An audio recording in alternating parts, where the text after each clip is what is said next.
PC case that changes color based on how the light hits it. Ooh, it's purple. Now it's blue. Okay, that's cool. Oh, by the way, it also has a unique curvature and some nice hidden features. I probably have you intrigued now. Introducing the APNX C1 PC case. It's actually a nice change from the box cases that we usually see here on Robeytech, and it was fun to do the $3,000 PC we popped inside of the APNX C1 to showcase it. Now, one thing worth noting, this case does not change based on heat, which is something I assumed the whole time that I was building this PC. Sorry, I was misinformed, that's my bad. By the way, I fired myself, but then I rehired myself because I realized people make mistakes, right, Brian? I mean, he makes mistakes all the time. Okay, and by the way, make sure that you stick around for after the build because we're gonna show off the thermals, airflow, and gaming benchmarks that you will not wanna miss. By the way, if you do like seeing new cases like this crazy color-changing case, or the latest components like what we're gonna show here, the new Cooler Master Atmos AIO we put inside the build, then you're gonna make sure you're gonna like and subscribe. That way you don't miss videos like this one that you're watching right now. Enough babbling, let's check out the build. So this is the APNX C1. Let's talk about the parts that we're putting inside of this PC. First and foremost, we're using the Intel Core i7-14700K. For the motherboard, we're using the MSI Z790 Tomahawk Max. This is their new version of the Tomahawk. For the graphics card, the MSI Gaming X Trio NVIDIA RTX 4080. For a terabyte, we've got two 2TB SN850Xs. For our RAM, G.Skill Trident Z, 32 gigs at 6,000 megahertz. We're using the case as the APNX Creator C1. For the Cooler Master Liquid 360 Atmos. So they're brand new AIO, which we'll get to see what the cooling capacity is for that. And then finally for our power supply, the Cooler Master V850i Gold. And then we've also got some purple cable extensions from Asia Horse, as well as an easy DIY black extension as well. Okay, so here is this beautiful motherboard.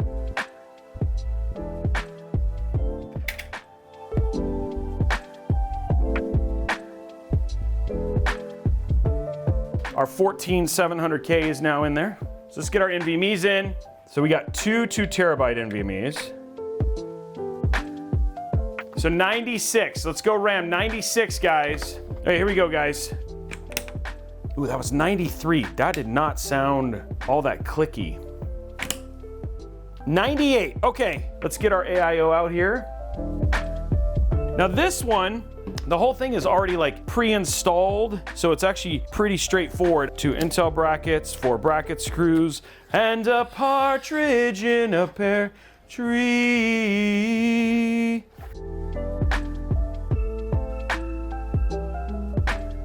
Okay guys, so now we can get to this beautiful case.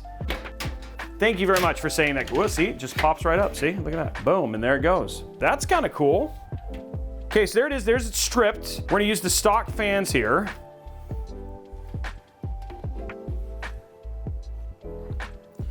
There we go. What we're gonna do real quick is now we're gonna hook up all our front panels and everything like that. Before I do that, I'm gonna kind of do some cable management on the back here to just get it a little bit more under control. The AIO is actually already put together, so once we get that in, we pop the AIO in, and the rest actually goes pretty quickly, so. Okay, so this is where we are, guys. Remember what it used to look like? And now it looks like that. I'm gonna run that one right through here. Okay, guys, so there he is. There's all our cable management all done now. So now we're gonna do our AIO. Here's how the build's looking so far. Nice and clean. All of our cables are run and look beautiful. And then this thing comes pre-built. The best thing about this is all of this stuff kind of daisy chains together, so.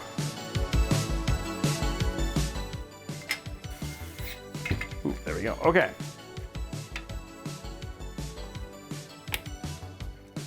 Okay, there we go. Drop that down.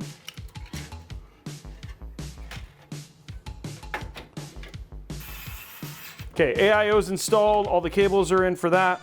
So everything's ready. Like I said, what we did is we ended up running just this one cable. There we go. Okay, AIO is done.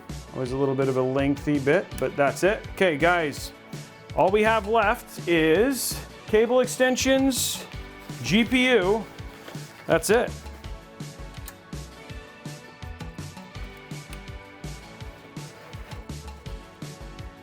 Okay, well there's all the cable extensions. Okay, last parts, guys. GPU, PSU, we're done.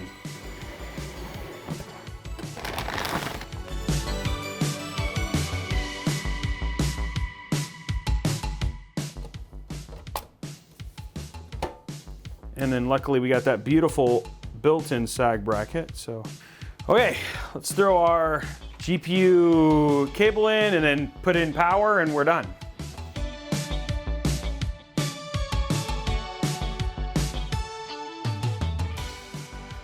Okay guys, there it is. So that's what the frontal build will look like. Okay, let's grab our V850i Gold. Okay, so now we're just gonna run these through and then tighten this up.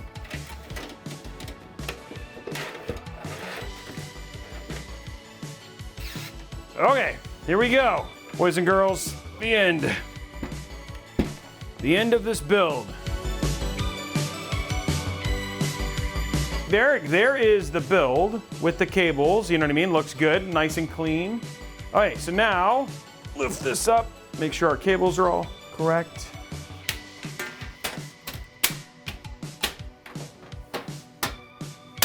And there we go. Now, and there is our build with the blue and the purple and everything else. You can't really see the cables, which is nice. And then again, this case is color changing. Okay, here we go, guys. 3, 2, 1. Ooh, I see power.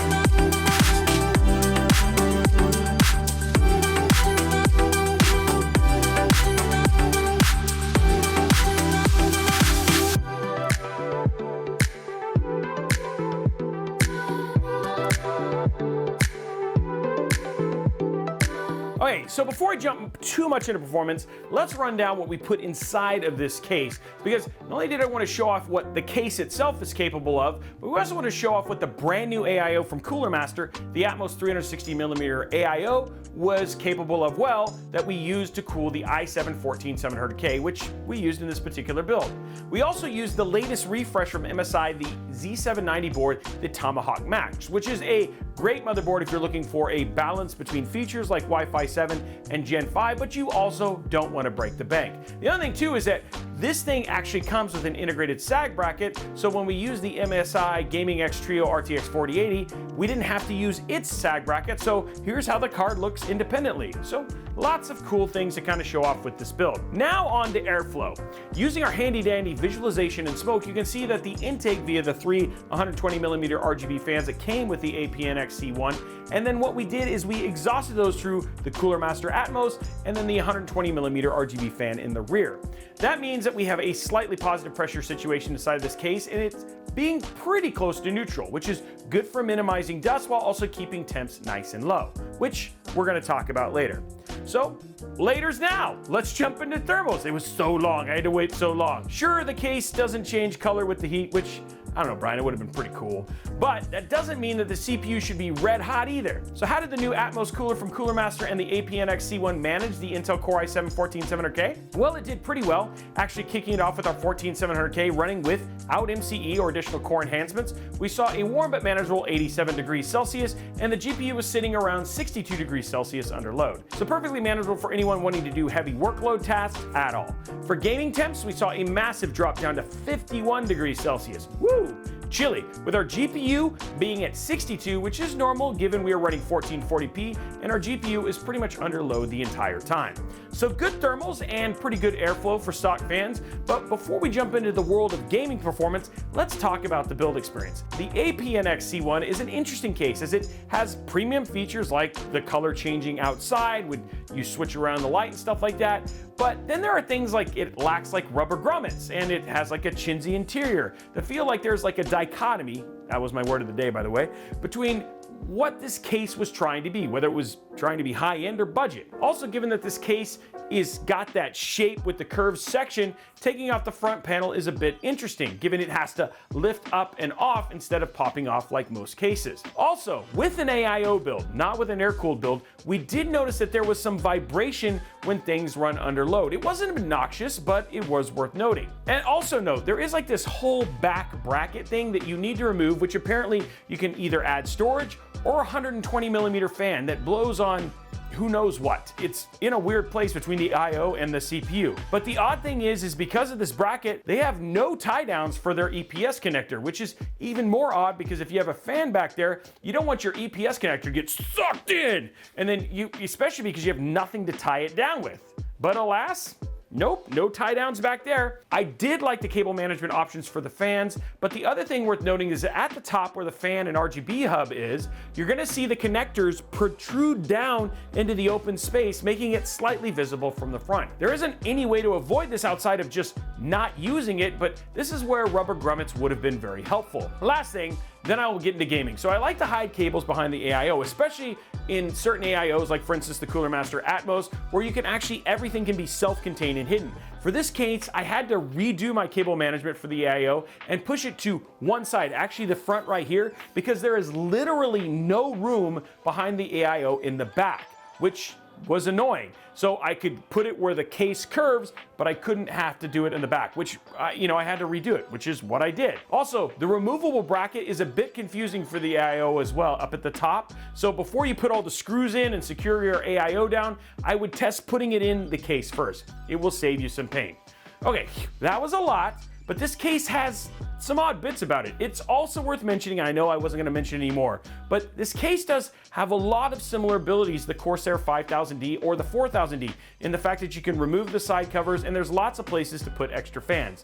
It has a lot of the flexibility, but it doesn't have quite the high execution level of the Corsair cases. Okay, enough about the case, Robey. How did the build actually perform in game? So let's kick it off with Cyberpunk 2077 at 1440p with ray tracing on ultra and DLSS set to auto and frame generation on. We hit a whopping 163 frames per second. Now, if you do want to see path tracing with and without frame generation, head on over to the live stream where we built the PC, which you saw a recap of earlier, which we're linking to right here, and we run all of that stuff so you can see temps and everything else done live there as well. For Starfield, we tested at 1440p with everything on ultra and DLSS set to balance because we finally got it in Starfield.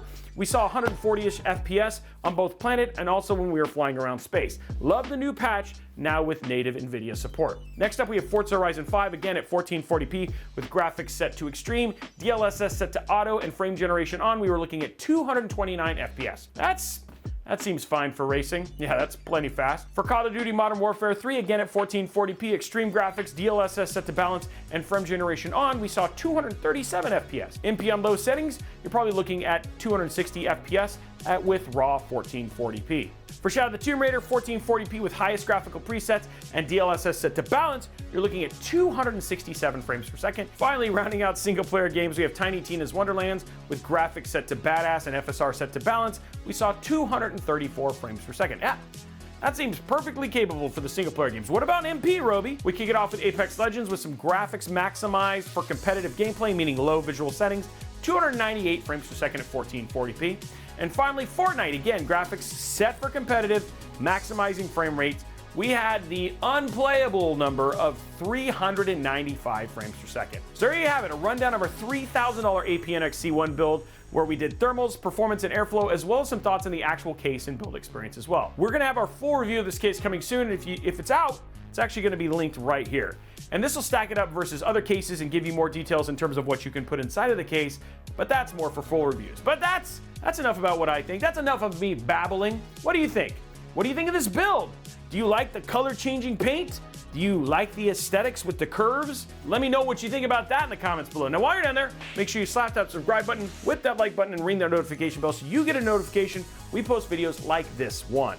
And if you have questions or you want to discuss this build, head on over to discord.gg/Robeytech. And you know what? Make a friend. Anyway, feel free to follow me at Robeytech absolutely everywhere. Thanks for watching, and we look forward to seeing you on the next one.